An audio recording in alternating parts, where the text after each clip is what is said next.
Konsep umum komunikasi. Nah, secara etimologis, kata komunikasi berasal dari bahasa Latin, yaitu communicare, yang berarti berpartisipasi atau memberitahukan.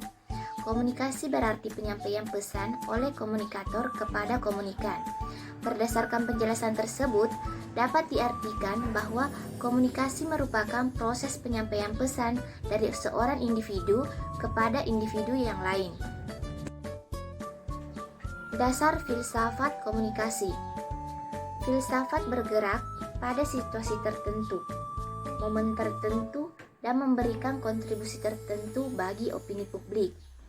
Pendidikan tentang komunikasi sangat penting sebagai dasar filsafat menurut Hales. Nah, beberapa alasan untuk pernyataan tersebut. Yang pertama yakni filsafat dan komunikasi berbagi prinsip-prinsip dasar.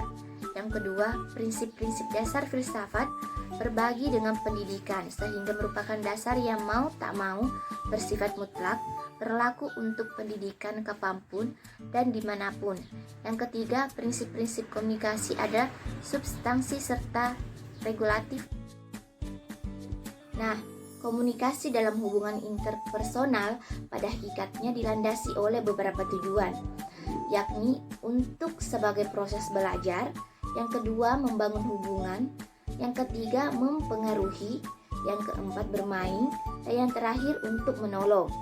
Melalui komunikasi, individu dapat memberikan upaya-upaya yang menyenangkan, menghibur, memberi saran, dan mempertimbangkan serta pandangan terhadap orang yang memerlukan.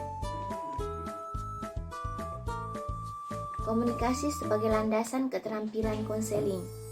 Konseling merupakan salah satu cara khusus untuk membantu orang lain yang melibatkan keterampilan tertentu untuk tujuan-tujuan tertentu. Tujuan utama konseling adalah untuk menolong konseli agar dapat berubah dalam cara berpikir, dalam tindakan mereka sehari-hari, sehingga terhindar dari konsekuensi-konsekuensi yang negatif. Nah, tujuan utama menggunakan keterampilan konseling adalah untuk membantu konseli mengembangkan keterampilan pribadi atau inner strength atau kekuatan batin agar mereka dapat menciptakan kebahagiaan di dalam kehidupannya dan orang lain. Dengan demikian, keterampilan konseling digunakan oleh para konselor profesional untuk membantu individu atau kelompok agar mereka memiliki kemampuan secara mandiri, memberdayakan dan menolong dirinya sendiri. Hal ini secara langsung berkaitan dengan tujuan akhir proses konseling. Nah, penggunaan keterampilan konseling oleh konselor dibagi menjadi 5 tujuan yang berbeda. Yang pertama, supportive listening atau memberi konseling perasaan dipahami dan diafirmasi. Yang kedua, mengelola situasi yang bermasalah.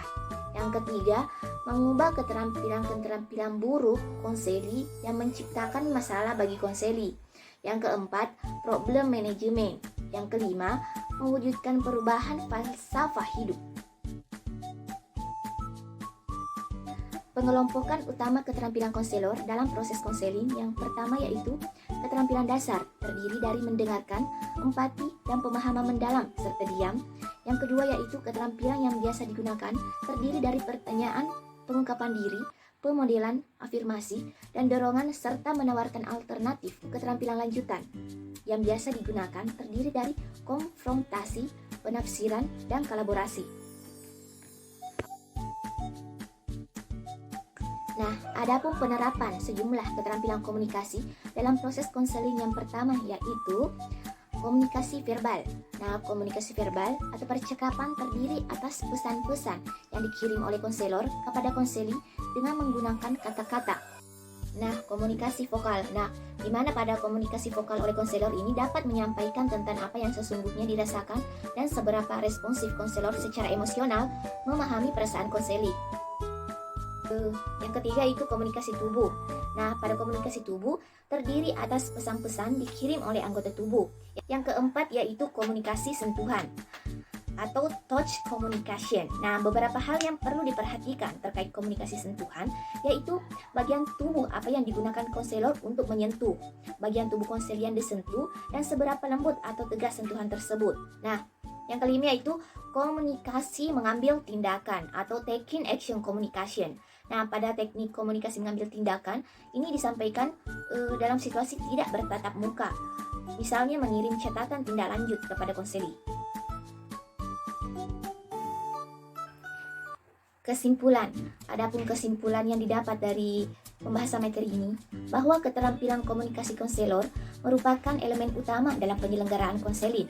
Penguasaan keterampilan komunikasi akan mendukung efektivitas penggunaan sejumlah keterampilan konseling lainnya dan sekaligus mendorong kesuksesan konselor dalam penyelenggaraan konseling yang melibatkan aspek verbal, vokal, tubuh, sentuhan, dan tindakan dengan penekanan-penekanan yang spesifik pada masing-masingnya.